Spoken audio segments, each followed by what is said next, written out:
Dictation start होगी 3 second बाद।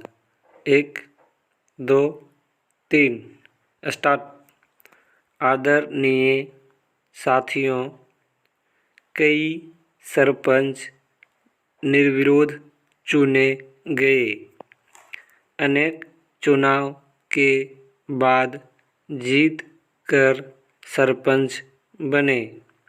ग्राम पंचायतों के सरपंच ही पंचायत समितियों के सदस्य बने एवं उनमें से प्रधान व उप प्रधान अप्रत्यक्ष रूप से निर्वाचित होते रहे। सब पंचायत समितियों के प्रधान संसद व विधान सभा सदस्य जिला परिषद के सदस्य बनते रहे। उन्हीं में से जिला परिषदों के प्रमुख व उप प्रमुख चुने जाते रहे हैं।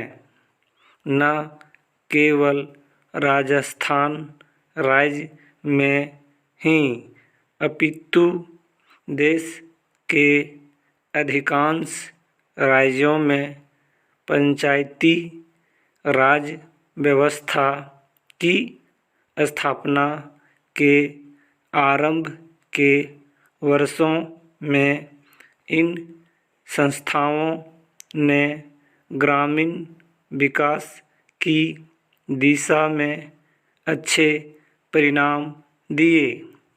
लेकिन कुछ वर्षों बाद किन्हीं कारणों की वजह से पंचायती राज संस्थाएं अपने सौंपे गए उत्तरदायित्व को सही ढंग से निष्पादित करने में असमर्थ दिखाई देने लगी।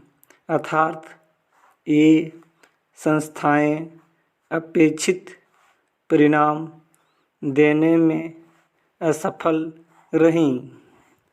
इसका सबसे बड़ा कारण इन संस्थाओं के पास वित्तीय साधनों की कमी रही।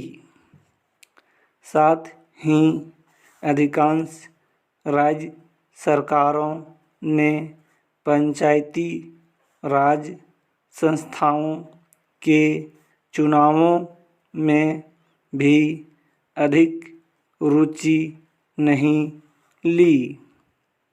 पंचायती राज संस्थाओं को अधिक गतिशील बनाने हेतु अशोक मेहता कमेटी ने सिफारिश की कि विकास कार्यक्रमों एवं योजनाओं को क्रियान्वित करने की जिम्मेदारी जिला परिषदों की हो। समिति के अनुसार पंचायतें 10-15 गांवों की मंडल पंचायत हों तो अधिक सक्षम होंगी।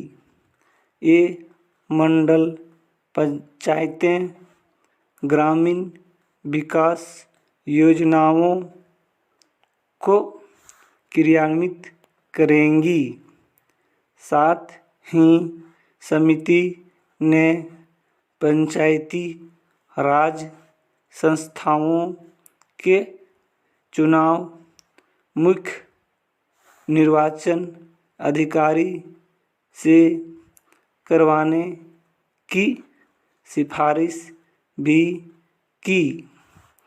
ग्रामीण विकास की प्रशासनिक व्यवस्था व गरीबी उन्मूलन समस्याओं हेतु गठित जी.वी.के.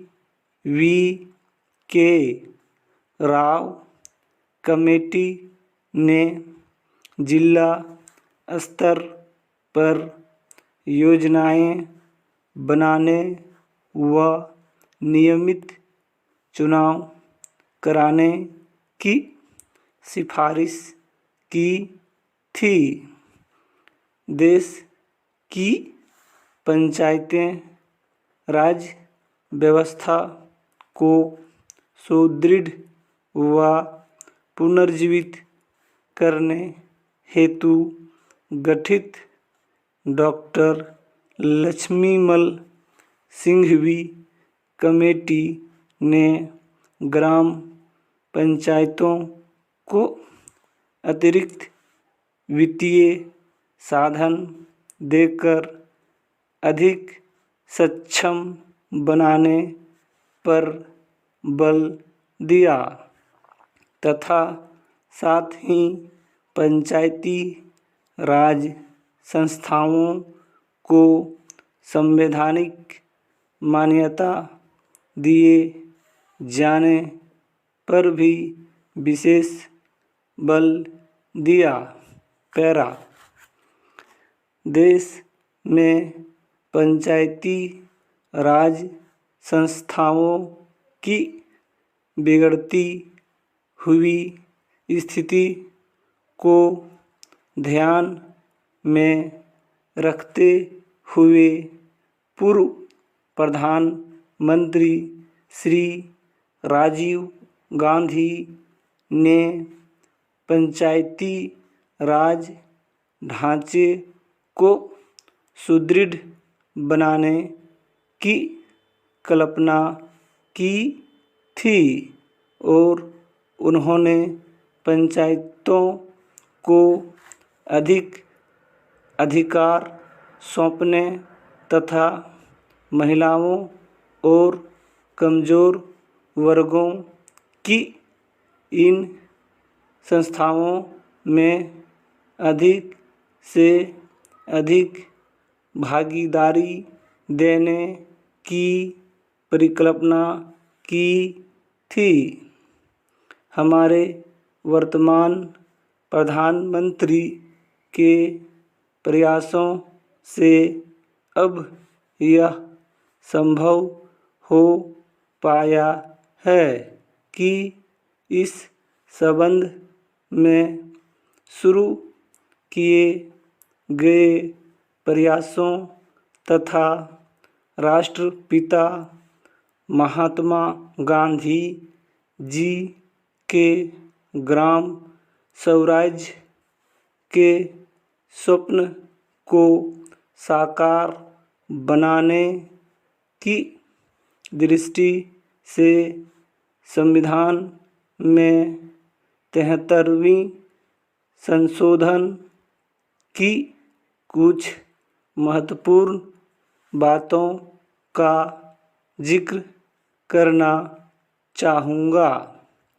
पंचायती राज संस्थाओं को प्रथम बार संवैधानिक दर्जा दिया गया। सभी राज्यों में पंचायती राज की त्रिस्तरीय पद्धति लागू की गई, लेकिन जिन राज्यों की जनसंख्या 20 लाख से कम है वहाँ बीच के स्तर की इकाई गठित करने की मर्जी राज्य सरकारों पर छोड़ी गई है। अच्छा लगे तो लाइक एंड शेयर करें। Thank you.